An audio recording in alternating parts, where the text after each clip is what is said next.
again, little buddies. Thanks for tuning in to our coverage of Feud, episode number 5, entitled, And the Oscar Goes to... Nope. That's not what it's called? And the winner is... And the winner is... And over there, the Susan Sarandon to my Jessica Lange, Kristin. Hi. And I'm Bethany. Hey. Kristin's really silly today. I'm now to the point of delirious where I'm going to say hi as Bethany and Kristin. If you don't already, follow us on Twitter, Facebook, Instagram, Reddit. Please give us a review on iTunes. This helps so much.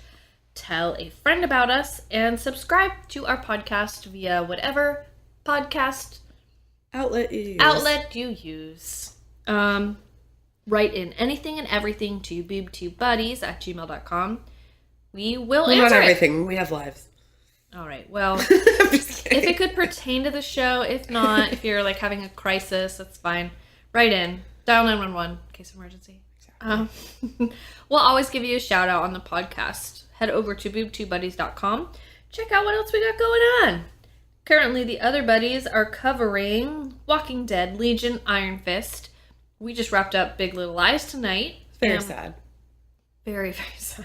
We've got a ton of other content on there as well. And coming up, we will be discussing The Get Down, Leftovers, Gotham, American Gods, Twin Peaks, Sense8, House of Cards, Glow, Game of Thrones, Orange is the New Black, Fargo, Better Call Saul, Preacher. On top of that, regular monthly segments of what we're watching in our downtime, and regular movie reviews, all hosted by different combinations of buddies and betties.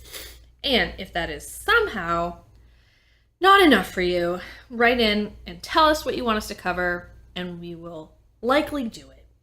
If you're feeling particularly charitable, we have a Patreon campaign going on our page, boobtubebetties.com. Any little bit helps, but really, listening helps the most, and we love and appreciate all of you for doing so. Tonight, as always, we will have our segment, Oh My God. You know who that is, right? We won't have Feud 2 buddies, but it will be back next week. Speaking of buddies, little personal plug here. Adam, who does Feud 2 buddies, is my husband, and tomorrow is our wedding anniversary. Nice. Yay! So cheers to me, and cheers to Kristin, who also has a wedding anniversary coming up. Apes is the best. Oh, man. Cheers Cheers to Wedded Bliss. Chin chin. She literally has a bottle of Jameson she's now sipping out of. I'm like holding it like a bottle of beer. She's holding it like a bottle of beer. It feels like a bottle of beer. It does. It's cute size. Thanks. Any housekeeping? No. Oh, yeah. I just wanted to talk about that thing I sent you the other day on Catherine Zeta-Jones, her interview. Yeah. I thought it was adorable, so I just kind of wanted to recap it for anybody who hadn't seen it. Catherine Zeta-Jones was talking with the whole cast, and she mentioned that her father-in-law, Kirk Douglas, first, cool fun fact about Olivia de Havilland and Kirk Douglas, both way still alive and both 100. Oh my God. I didn't Yeah. realize they were that old. I didn't know Olivia was still alive. They're both 100. They were born within 6 months of each other. Oh. Yeah, she said that in the interview. But so Catherine Zeta-Jones, before the filming of this, approaches her father-in-law, Kirk Douglas, and says, I'm going to do a show with Ryan Murphy about the feud of Joan Crawford and Bette Davis, and I'm going to play Olivia de Havilland. And I'll just tell you his reactions that she said so far. She said, he went, Olivia. And you know what that means. They totally boned. And said nothing else. His reaction to Joan Crawford? Joan Crawford? She was out of her fucking mind. Amazing. So amazing. And then lastly, about Bette Davis, he went, she was abroad. She told it as it was. So all of it was very accurate to what they're portraying Absolutely. right now, and I loved it. I, since listening to lots of podcasts about old Hollywood and watching this show, have now started using the word broad quite a bit. Oh yeah. I love it. Oh yeah. I was talking to my dad. He was talking, I don't know what he was talking about, but I was like, oh, It was broad over here. Yeah. And he was like, what? I'm bringing it back. It's so much better than bitch. It's so much better than bitch. And I'm not even offended by bitch. Broad just sounds cooler. It does. I love it. So it opens. Just don't call me old. That's all I care about. Yeah, old. Just don't call me an old hag, old broad, anything like that. Call me a bitch. You can call me a broad as long as you leave old out of it. Don't call me basic. Call me bitch, but don't you dare call me basic either. Don't call me old or basic. But basically, I'm old. The coverage of the Oscars, it's so cute how it opens in black and white. It's super old-timey. Mm-hmm. And they go over all the actresses and what they're nominated for, and it's so cheesy. So cheesy. I loved it. I know, in all the clips of the different actresses, and then Katharine Hepburn, it's just like a geek out. I didn't know that was Katharine Hepburn's style. I thought that was just her man Howard Hughes' style. I think that's why they got along. I think she was closed off too. And he was her beard. Yeah. So. What do they refer to as old buzzard? Hedda Hopper calls her an old buzzard. How about that? Don't ever call me an old buzzard. Call me a bitch. Call me a broad. But if you ever call me a buzzard, don't call me a buzzard. We got problems. And the little package ends with saying, "All the money's on Betty." And then we get this Betty Davis interview, and they ask her about, so what do you think about your co-star Joan getting snubbed? Define snub. And that actually happened, right? She actually said that. Yeah. And Frank Sinatra is supposedly hosting. We never see Frank. No, and we should have, because I liked this guy. I liked his impression of it. I liked his whole thing. Toby Huss? Yeah. Yeah, me too. He's very good at it. So even in his trivia. Yeah. I know, he's like, give me one more shot. I want to go Frankie again. I want to be part of an Oscars where the person introducing is like, not only does she get an award, but she gets a 3-night stay at the, Sands in Las Vegas. It's like, oh, good time. And then it's the show opening. And it comes back, and it's 1978 interview with Olivia, and she's discussing the Oscars. And I will tell you, I didn't notice her vagina neck. It wasn't as bad this time, so I know it's makeup. Okay, so it's just makeup. It's definitely She's makeup. An older lady. How old is she? Hard now? To keep that continuity with makeup. How old is she? Olivia de Havilland? No. I know she's 100. How old is Catherine Zeta-Jones? I don't know. Stay tuned. I'll tell you. She's gonna look it up on her phone, folks. I am. It's brought up the supposed hatred between Olivia de Havilland. Oh no! Apparently this was very fucking real. And her sister, Joan Fontaine. And I meant to send it to you. I found that picture. I found the picture of her snubbing her. Yeah, yes, I saw that. It's such a good picture. Yes, it is. But in this, Olivia denies it, and she says there's no feud. And she does say how Joan wasn't going to let herself out of the limelight, and we get that. It's a clip of Joan. She's 47. 47. Oh, that's it? Yeah. Okay. She looks great. She looks Beautiful amazing. girl. Beautiful girl. Joan. I'm just kidding. Joan goes to Corey's office. Is that what they said? Corey? Some person on the head of the Oscar board. This was all bullshit anyway, so it doesn't matter. It didn't really happen? No. Well, she says she'll present an Oscar, but she wants her hair, car, etc. paid for. Well, you don't do that, Miss Crawford. Well, you'll do it for me. I'm Joan Crawford. I love all these men who are like, Miss Crawford, actually, no. And she's like, yes. And they're like, okay. You're good. You're good. That is one of the better lines. I know. I want to start saying that too when somebody like, you're good. You're good. I'm going to randomly say it as a nod to you tomorrow at one random person at my job and see how they react. Yeah, do it. I will. When they complain about something. I actually have a new employee who's just only been working there for about a week and a half, so I'll throw it out there. Yeah. He's like, I'm not really understanding. I did with my sickness. She's going to be like, can you have that bottle of Jameson on your desk as well? You're good. So is this whiskey. Olivia calls Betty, and they're super chummy. And Betty kind of tells her she doesn't know why, but Joan sets her off, and Olivia encourages her to be kind because she's kind of coming off as cold in the press, and it's not a good look for her. And Olivia's like, look, my Joan is worse than Crawford. So she basically alludes to her and Fontaine not being simpatico. Yeah. And Betty's apparently like, that was very, very fucking real. Yeah? Oh, I yeah. haven't listened or heard anything about that yet. I just read very quickly about how, like, they really had, like, you know. Conflict. Thank you. Yeah. Thank you for the simple word I was looking for. Well, this little hand grabby monster motion. I got it. Thank you. I like this. Betty says, "You have to sit next to me." And Olivia sort of illustrates that Betty has never seen Olivia as a threat. And I love this. And she makes a Gone with the Wind reference that Olivia was always Melanie, her role in Gone with the Wind, to Betty. Referring like, I was the Melanie to her Scarlett O'Hara, only I was actually Melanie in Gone with the Wind, which is funny because Bette Davis in real life turned down the role of Scarlett O'Hara in Gone with the Wind. Yep. Because at that time they thought Errol Flynn, an old actor, if you don't recognize that name, was going to play, what's his face? The main guy. I can't remember his name right now, but he didn't even end up... Rhett. He didn't even end up playing that role, so Bette Davis potentially lost out on playing... Huge. You know, the movie of a lifetime. Everyone knows Gone with the Wind. So I thought that was a nice little nod.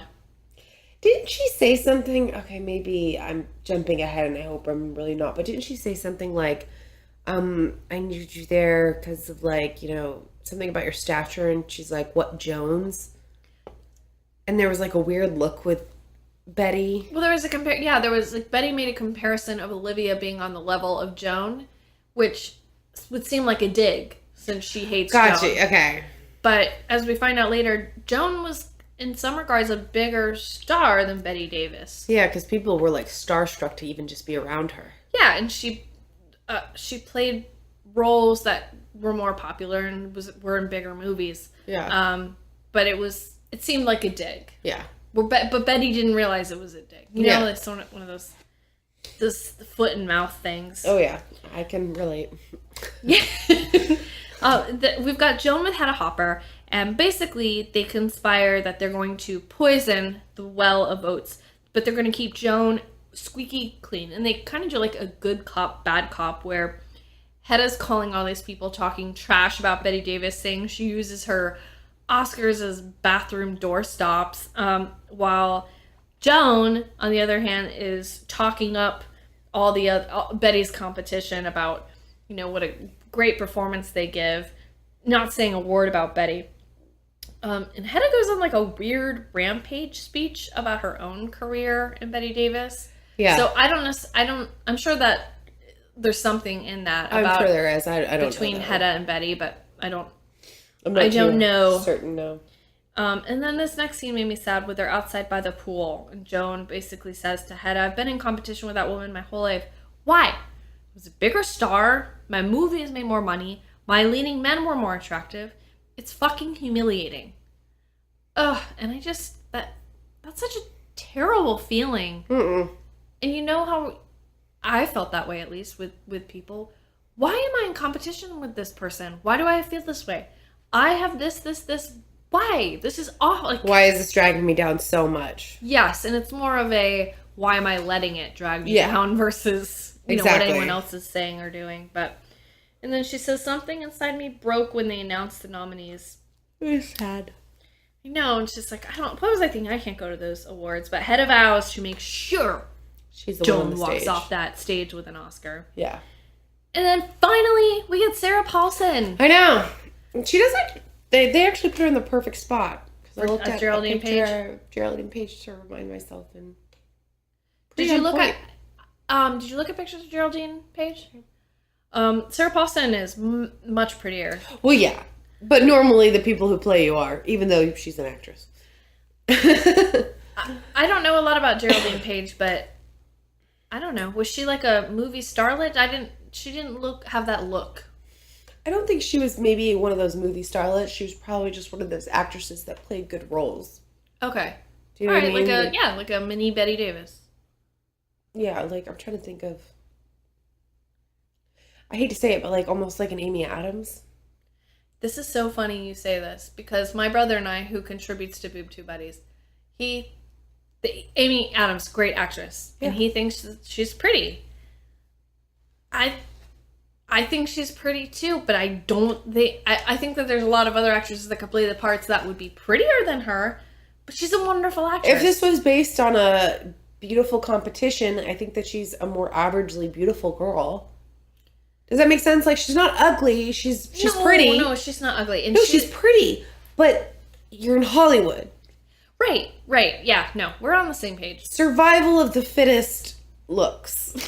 Yeah. That sort of thing. I don't mean it offensively towards her. Well, we have this whole debate. Michael, my brother, myself, and Adam, my husband, who's Boob Tube Betty, we were comparing, like, okay, so Hollywood actresses that are redheaded that get the same kind of roles. So you've got Amy Adams. Jessica Chastain. And then I was thinking Bryce Dallas. Yes. And rating them as far as looks. And Christina Hendricks should get way more. Oh, and Christina Hendricks. Oh, I totally forgot about her. But, you know, for me, Amy Adams would be at the bottom. Yeah, no doubt. I thought Bryce Dallas Howard was the prettiest. Adam, I disagree. I'm crazy. I think Jessica Chastain is prettier. Chastain, yeah. I think she's prettier. This is that horsey mouth. To me, it's all of Christina them are gorgeous, Hendricks, by the way. Jessica Chastain, Bryce Dallas Howard, Amy Adams. That's how it would go for me. Christina Hendricks is beautiful. She's a woman. She is. She's like Jessica Rabbit. Yes, like, she is definitely personified. Jessica Rabbit. Which, you know who she's married to, right? No. Have you ever seen Super Troopers? You know who she's married to, right? Yeah, she's married to, right? Yeah. Super Troopers, the guy who's like candy bars and eats like the whole thing of weed at the beginning and is like the dorky looking guy who's like in the back seat who just ingested all those drugs. That's who she's married to? That's who she's married to. He must have a huge great dick. personality. Let me just say Kristin. Sorry. Sorry. I don't have much filter right now. No. That's funny. Yeah. Man, he hit the jackpot. Lotto. Jessica Rabbit is what I used to refer to Kristin before I gained a bunch of weight. No. Before I knew her very well. Like, one of the first times I met her, Adam and I were first dating, and we arrived to a friend's pool party, and Kristin comes running up in her bikini to give Adam a hug, and I'm like, oh god, this like blonde skinny chick with huge tits running up to give my new boyfriend a hug. Don't worry, 12 years later, my midsection, my shoulders, and my ankles have now... Well, this like squirrely, dark-haired glasses girl standing next to him. Oh, now we're friends. Keep your enemies close. Exactly. Covering Feud. What do you think about that, folks? But Joan calls Jerry, as she calls her, who was nominated for her role in Sweet Bird of Youth, which I had never even heard of. Yeah, go ahead. And Joan was kind of insults her, and she's like, I'm not mad at you. Clearly that role you played was based on me. And Jerry's like, no, it wasn't. And your performance was so close to perfect. I'm glad you were recognized. Yeah, so the thing I wanted to add to that with The Sweet Bird of Youth is that movie is actually not about Joan whatsoever. Of course not. However, in listening to You Must Remember This podcast, I don't know if you remember her talking about it, there is a movie based on the character of Joan Crawford. Yeah, Mommy Dearest. No. Try remembering this and then Googling it. And I'm like, oh, fuck it. I'll just go back to the podcast and just try to find the spot. Because trying to Google movie based on Joan Crawford, what the fuck do you think only pops up? It's no Mommy idea. Dearest. No idea. The only thing that pops up is... Okay, of course. All right. Sorry. I don't get social cues right now. But Sweet Bird of Youth, not about her, but Catherine Albert wrote a film called The Star. And it's actually... about Selena. Selena. No, and it actually is based on a fading actress, pretty much fading into oblivion. And of course, Joan would think that's about her. Well, it was. Oh, that movie was about her. Yeah, okay, that was her about her because Catherine Albert and her friends, and they had a falling out because Joan convinced Catherine Albert's daughter to marry somebody Catherine didn't like. And so right after they had their falling out, she made The Star. Guess who played that part? Christina Crawford. Bette Davis. Bette Davis. Oh, I love it. Yeah. Have you seen the movie? No. Oh. I'm like, yep, I know all about it. you seen it? Absolutely not. I don't need to see it. I know everything. I already know it. My time is precious. Time for that shit. I read about it. But okay. Oh, I wanted to ask you about this. So we've made fun of Joan Crawford for saying, like, all her weird beauty tips, like lemons on her elbows. Yes. And her face in witch hazel, not peroxide. Did you want to say it again? Her dipping her face in peroxide. Yes. And then pinning her neck skin back, or whatever that was. I need her whole regimen. I know. So what is it? Have you cut your potatoes yet? What the fuck does that mean? Have you stopped eating carbs? Are you serious? Yeah. I am a fucking idiot. I am picturing Joan Crawford cutting potatoes and putting them on her eyes or something for swelling. That's the best thing ever. Is that what that means, really? Have you cut your potatoes? Have you started cutting your potatoes? Nope. Like your potato intake totally carbs. Why wouldn't she just say carbs? Because back then people were eating meat and potatoes all the time, I guess. Oh my god. I'm just picturing rubbing potatoes on your elbows, on your neck skin, your vagina neck, and on your eyes. That's what they were for. It's for the vagina neck. Geraldine Davis. Occasionally you'll see Catherine Zeta-Jones rubbing potatoes on her neck. I felt so bad for Geraldine, like, oh my god, I didn't even know about the potato cutting. I on my notes, I literally put, what the fuck does this mean? I'm gonna have to ask Kristin. Can you imagine if you came over here and I've got potatoes halved and I'm like rubbing them up my face? I'm just doing, the old cutting the potatoes. The old Crawford regimen. That's amazing. Oh my god. But she basically intimidates poor Jerry, but does tell her that she faked pneumonia to accept her own Oscar. And Geraldine says, "Is that what you think I should do?" And just bullies her. And Geraldine, listen, bullying is human nature. It seems like she caves, and tells Joan, "Yeah, you can accept the award on my behalf." And seems down, after all that. It's such a sad moment. But then it's not really a sad moment because Geraldine isn't sad for herself. She's sad for Joan. Yeah, because I read about it and Geraldine was actually happy. And she's like, at least I don't have to fly all the way out to California and all that. And then she's like, no, I just really feel bad for this broad. Yeah. And she says to her boyfriend, he's like, you can let that woman railroad you or whatever. Yeah. You can let that woman shame you on your potatoes, potato cutting. And she says she needs it. And Hollywood should be forced to look at what they've done to her. Don't let that lemon squeezer pull one over you. Which is a good sentiment and something I think Ryan Murphy tries to illustrate about the machine that is old Hollywood and probably still prevalent.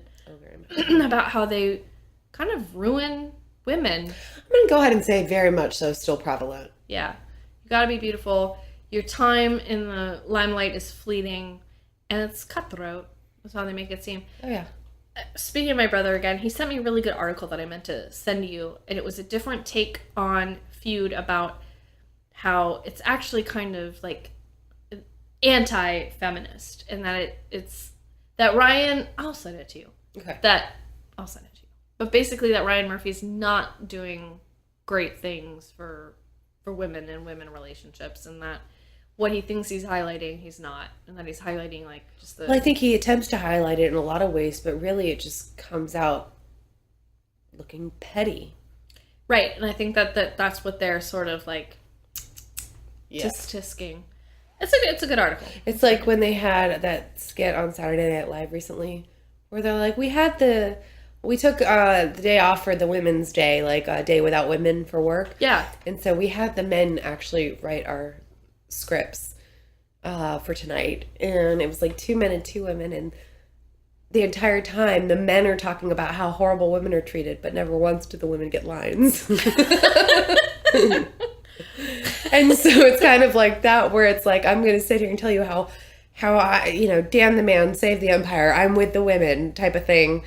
But really, you've just spent the whole time talking and not let the women talk at all. Right. That's funny. Yeah. Oh. Like, they only had 2 lines. Everybody was like, okay, great. It's awful. We get our first commercial break, and then we have Joan visiting Anne Bancroft at her play Mother Courage and Her Children. Another thing I've never heard of. Me neither. I was going to look it up, didn't. What a performance you gave into a half-empty house. Your boobs okay? Sorry. It's really hot in my house, and all I'm wearing is like... Oh, okay, got it. No bra, need to pull up?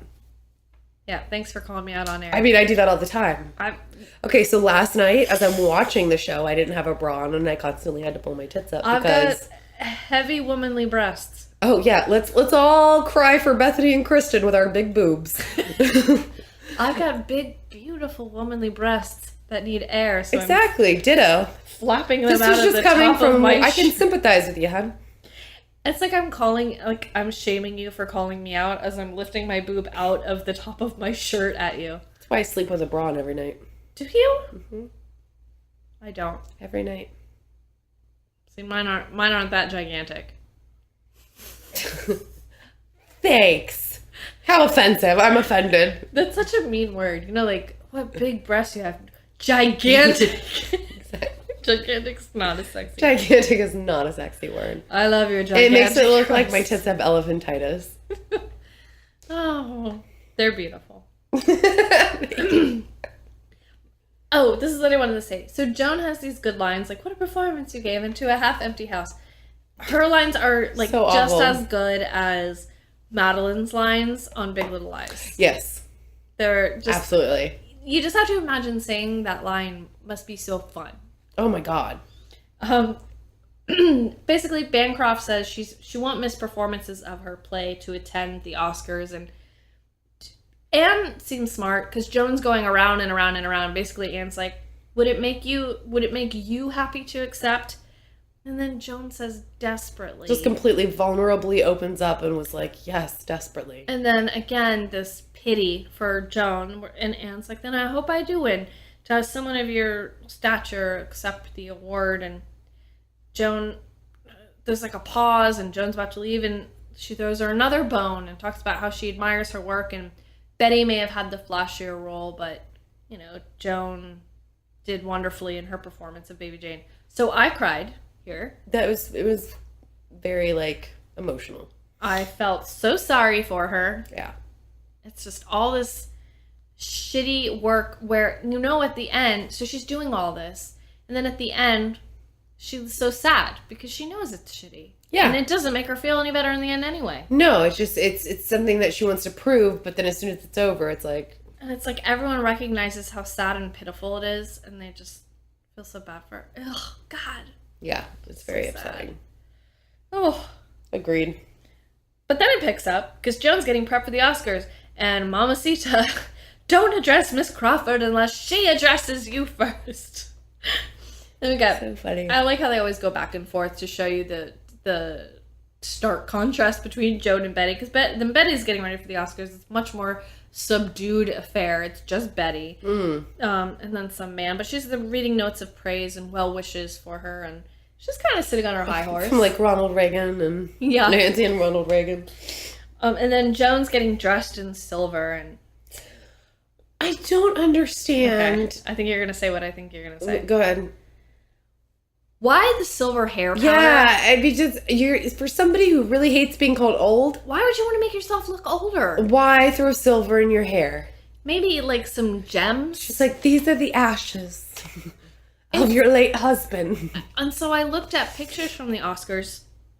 Joan looks crazy. Oh, she does. And really old. Yeah. Like, really old. you're making fun of Betty for making herself look so ugly in Baby Jane, but then you Baby Jane yourself at the Oscars. Like, why not like glitter or something?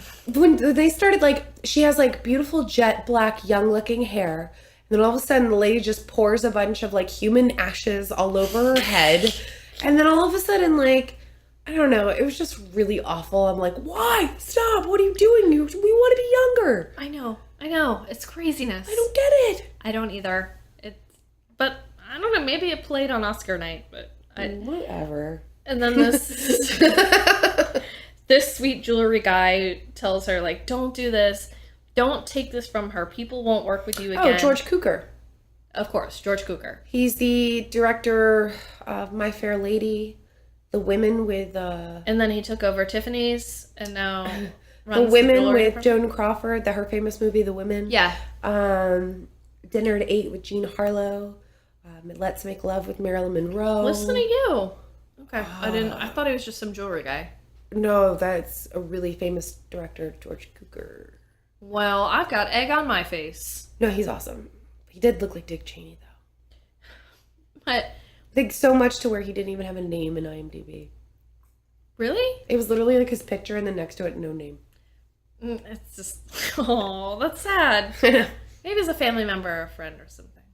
Oh, no, he had a name. His character didn't have a name. I'm like, that's fucking George Cukor. Oh, really? IMDb needs to step it up. I know, they're always misleading us. They're always wrong. I know. There's just no other website Who's running that shit? I don't know. Oh, God. But he tells her, you're bigger than this. And she says, no, I'm not. I know. Pure honesty. And we've got Olivia and Betty getting ready to go. Okay. So Betty's talking about her Oscars. And Olivia asks, why is the gold faded? And she's going, it's like... So I masturbate with them. Did you read my note? No. Oh my God. No. That's my note. I put Betty masturbates with it every night while watching TV, apparently. Shut up! Oh, that's so weird. Because that's the first thing I thought. I know, because she's staring at it like... She made it sound like, that's actually Well, I'm in bed watching TV. He's my best friend. Like, clearly, in the Oscar's... shape of an Oscar. Oscar's going inside her Oscar. Exactly. I put him inside my Oscar the Grouch. I put her inside my Tennessee Williams. Oh, by the way, correction. I'm really wrong. It's actually a man. She's totally right. Oh, Tennessee Williams is a man. Yeah. Whatever. Then I agreed with you. I imagined her as like this really educated, beautiful black woman. Tennessee? Yeah. That's fine. She can be a black woman. A beautiful black woman. It. Black woman. It really disappointed me when I looked him up and the pictures that showed. I'm like, what is that, George Cukor? You should be ashamed. I took years of drama, majored in theater in college, and couldn't remember if Tennessee Williams was a man or a woman. Real quick, so Ryan on meeting Betty, he said, when I walked in to meet her, the first thing she said to me was, do you want to hold my Oscar? She had great pride in them. The line I have in the episode where one of them seems a little tarnished and Susan Sarandon as Betty Davis says, I hold one of them in bed sometimes and it reminds me of the night when I was loved and the whole world stood and applauded. Davis actually discussed that with me. Oh. Can you imagine only having like that being all your self-worth wrapped up in that? To where somebody meets you for the first time, somebody big in Hollywood right now, and the first thing you ask them is if you want them to hold your Oscar. It's not a field trip. Like, you know what I mean? Well, so that made me really sad when I read that. I wonder if she actually said this. Wait up for me, boys. Tonight, I'm bringing you home a baby brother. I hope so. Yikes. Yikes. Pretty intense. The bottom of my vagine. Sometimes she puts one in her vagine and one in her butthole. That's why that one's less tarnished. DP.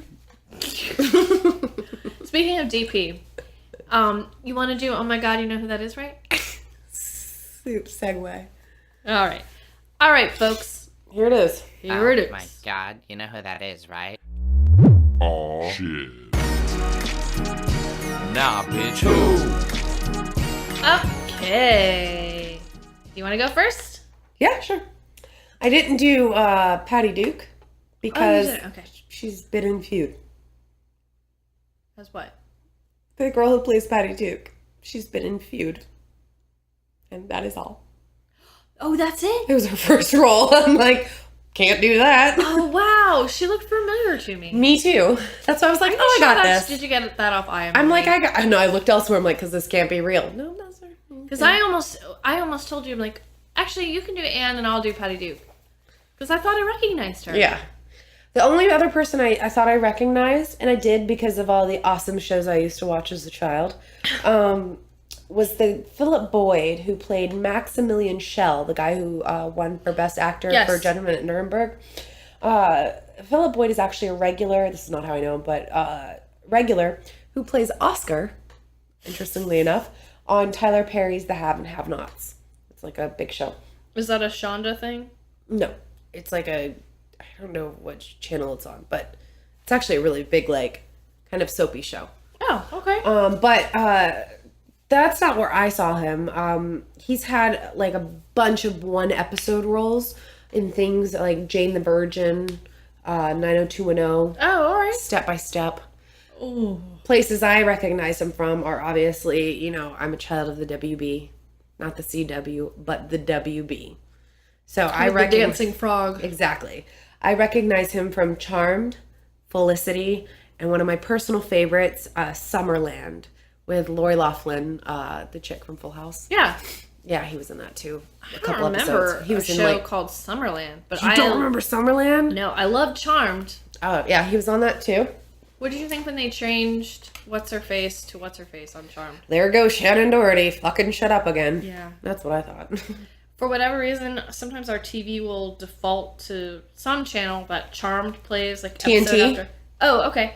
So in the morning, that's probably why, because Adam watches sports. So TNT in the morning, I'll come out here and turn the TV on, and it's Charmed, and it's so cheesy, but it's so good. So great. I love Alyssa Milano's love interest, who was like the main character on Nip Tuck.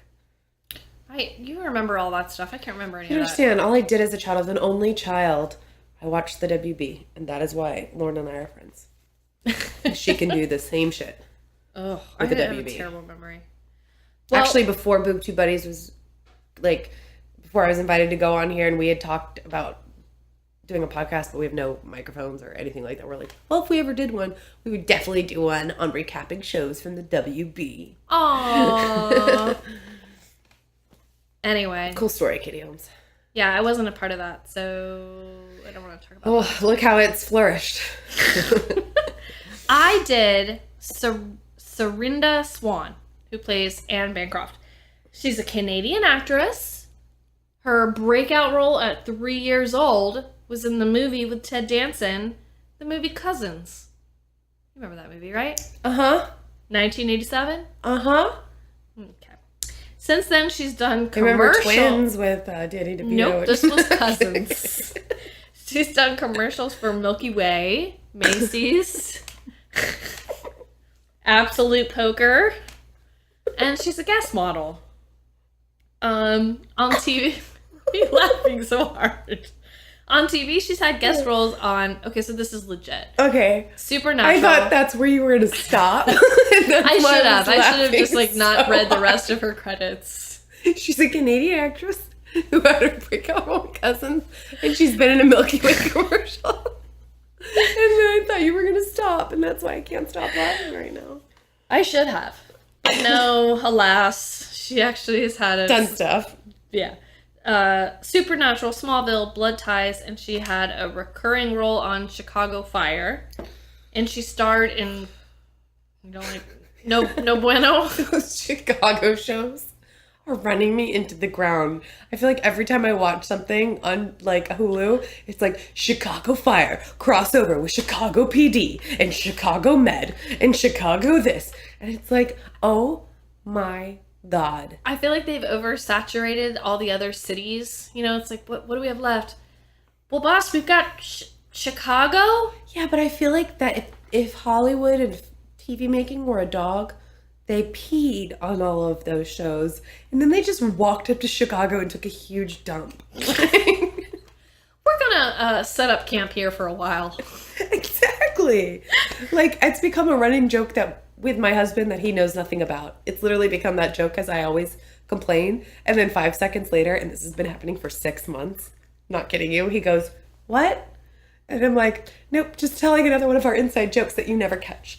And no, not another one of those. We Right. don't have like many, but it's always about these Chicago shows. Chicago. I always make a joke. He never catches it. And then I always joke about him never That's how catching it. little anyone cares about Chicago. I'm like, and it's so funny because it's like Chicago Law, Chicago PD, Chicago Fire, Chicago I wish in all Med. the shows they're eating like huge hot dogs and thick pizza. They're like, this Portillo's is great. She was also in Graceland. Go Cubs. She has been in 2 really big movies. Beyond Loch Ness And Neil N, just the letter N. Neil and Nikki. Most importantly, her name, she's named after a Tibetan flute. So, What's her name again? Sarandon Swan. Oh my god, I know who that is now. Now you know. Now I know. And that is... Knowing's half the battle. Oh my god, you know who that is, Oh right? my god, you know who that is, right? Aw, shit. Nah, bitch, who?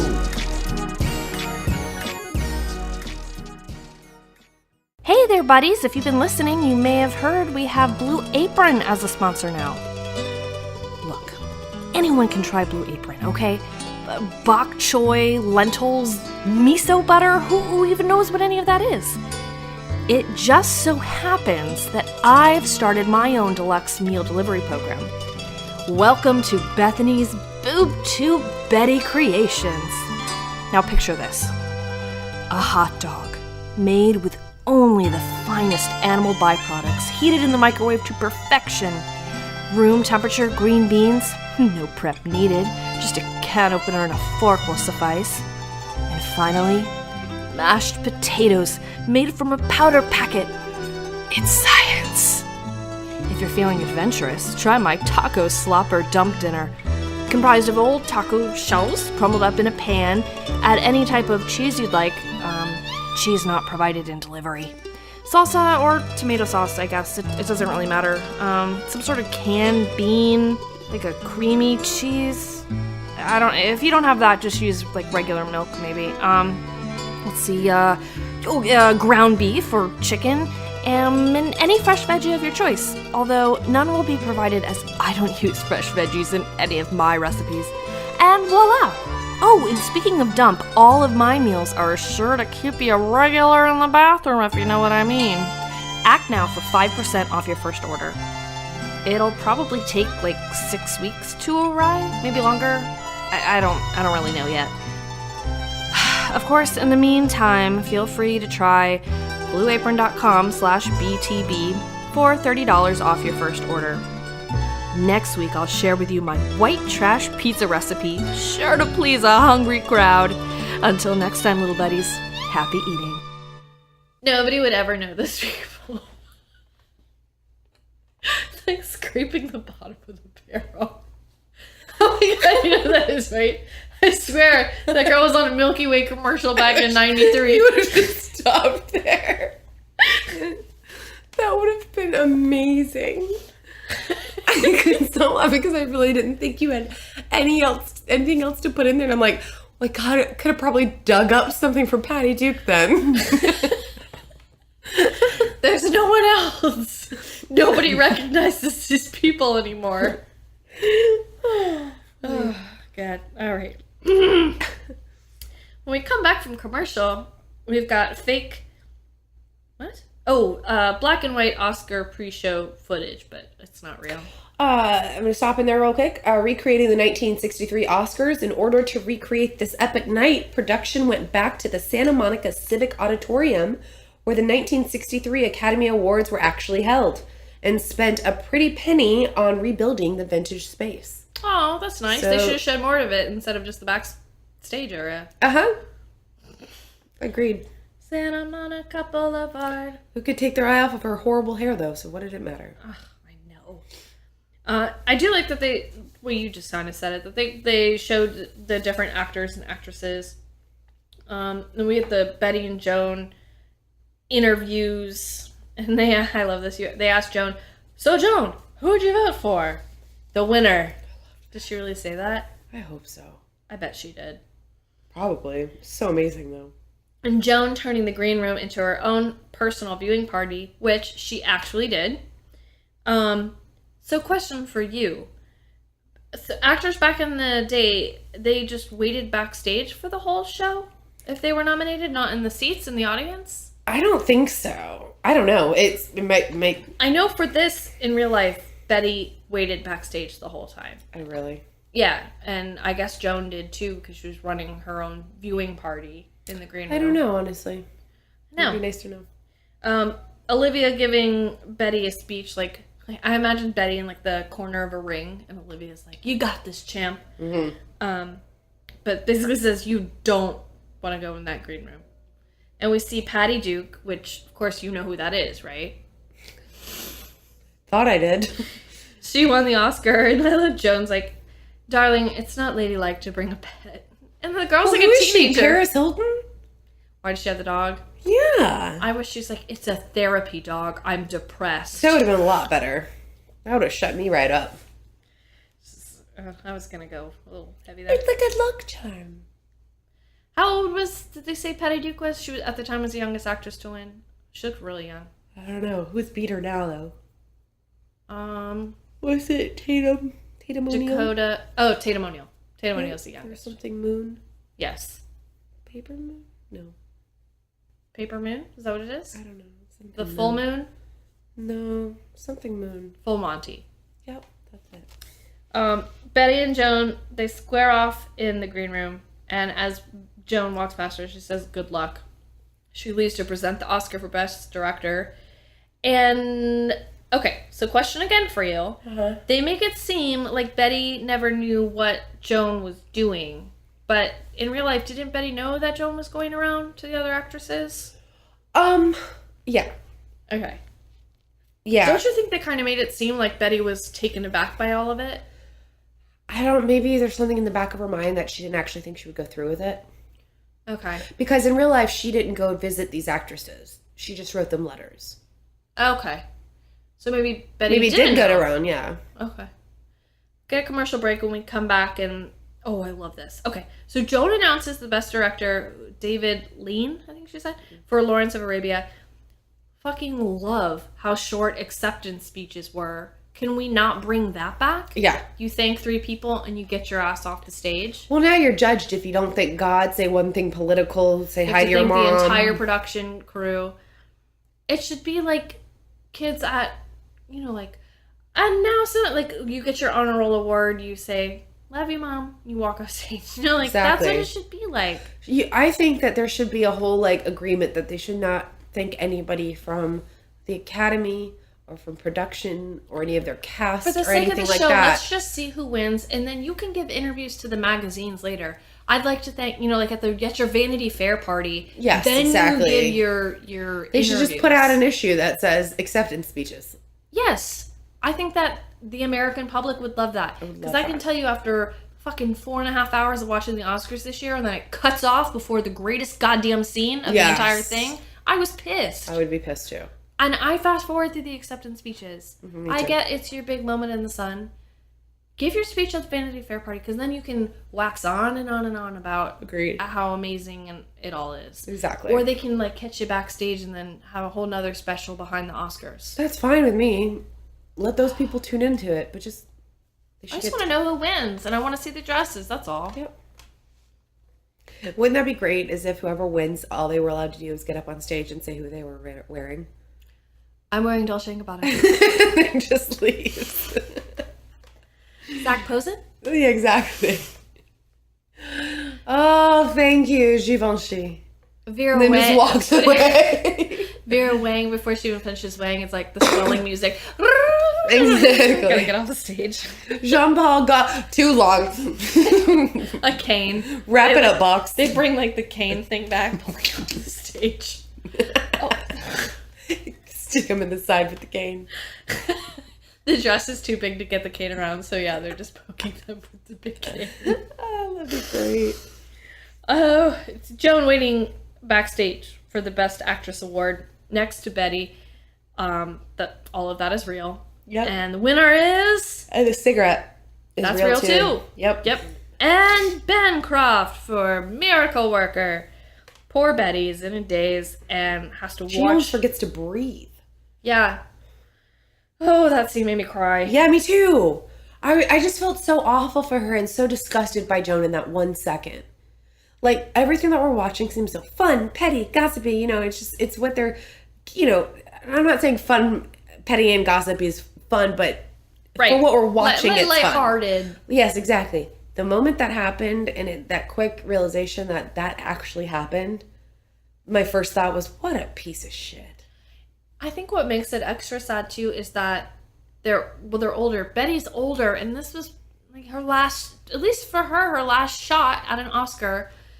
And just the vulnerability that she showed of wanting the award and not winning it, and the tears in her eyes, how much harder that would be as an older woman.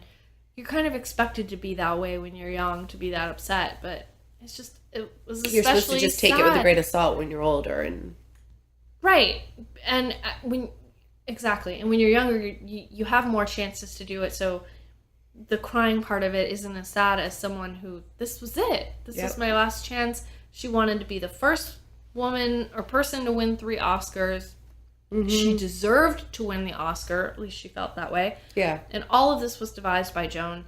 And really, Joan screwed her because they both would have gotten more money had an Oscar been won for the movie. Exactly. So, it was just so sad. And that deep breath. I didn't think about that. You're so right. That Susan Sarandon takes, like that. You know, Yeah, that I almost forgot to breathe. Oh, that made me cry. Yep.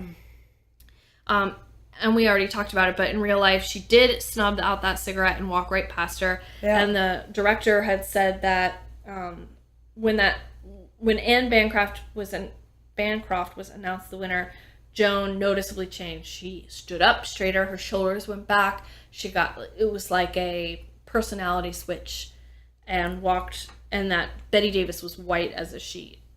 And That made me really sad. I know. Olivia comforts Betty, and Betty is tearful as Joan walks by, and we know how much Betty hates to look weak. Yeah. And, It was just very sad. it was sad. And we get Joan getting her picture taken. I love all the Oscar winners looking on, like, with disgust at her antics, like, Oh my shaking God. their heads, and the photographer's like, Joan, would you mind taking a picture with the other winners? I'm surprised she's even allowed to take a picture. And then looking back at those pictures, it's exactly the way they showed it. Yeah. It's exactly. She does such a good job. Oh, and then So gross. Olivia's, I can't believe it. She's in shock, and Betty's getting wasted, totally defeated back at her house. But in real life, Betty didn't go home. She wanted to go home, but she was talked into staying for the after party. And they kind of kept the same similarity thing, that she did ask for a second drink. Oh, this is for Joan, and threatened to toss it in Joan's face. But Joan never was smart enough, at least, to sit at a table far away from Betty. Exactly. Didn't try to, like... I'm not going to say didn't try to rub it on her face, because that's exactly what she was doing. Just enough to keep herself out of the getting hurt. And then Joan arriving home with the Oscar at sunup. And surprise, sad. it doesn't fill her. It doesn't fulfill her. Like, it doesn't fill her. I think It it'll doesn't fill her like the way it fills Betty. Right. Now she's got this too. She can practice what Betty does. Exactly. Before we end, the interviewer, sorry. Somebody was interviewing Ryan Murphy. I was talking about it earlier. They ask about the documentary format in all the interviews with, like, Olivia Havilland and Joan Blondell and all that. And it was like a whole paragraph, but this is the one thing I noted. Her follow-up question was, well, in all of these interviews, could that eventually lead to Bette Davis giving her own interview? And his answer was, you'll have to see. Ooh. So that would be really cool. That would be good, because we were talking about before we started that, how many episodes do we have left? 2, 3? Something like that. Something like that, yeah. A lot of time to fill. So, we've kind of We've hush gotten through them. Charlotte, but that's like one episode to me. Yeah, well, there seems to be a lot of stuff to fill. Mm-hmm. What did you think about this episode? I loved it. Loved it. One of my favorites, actually. Yeah, I liked it a lot. And I think Except for her hair. I know. But that was true. It was. And what was so fun was to watch it while looking up the pictures and looking up all of it. It's so fascinating. It was. And speaking of pictures, we definitely recreated a picture that you posted today. Yeah. We've been drinking and eating sushi, just like... Betty and Olivia. Yeah, I posted a picture on Instagram and Facebook. And Kristin brought me sushi tonight while we drank and got ready to record. Yeah. Just a couple of gals eating sushi. That's what she said. Sushi. I have such a beautiful voice right now. Aww. Well, happy anniversary to us. Yeah. And we'll see you next week, little buddies. Sounds good.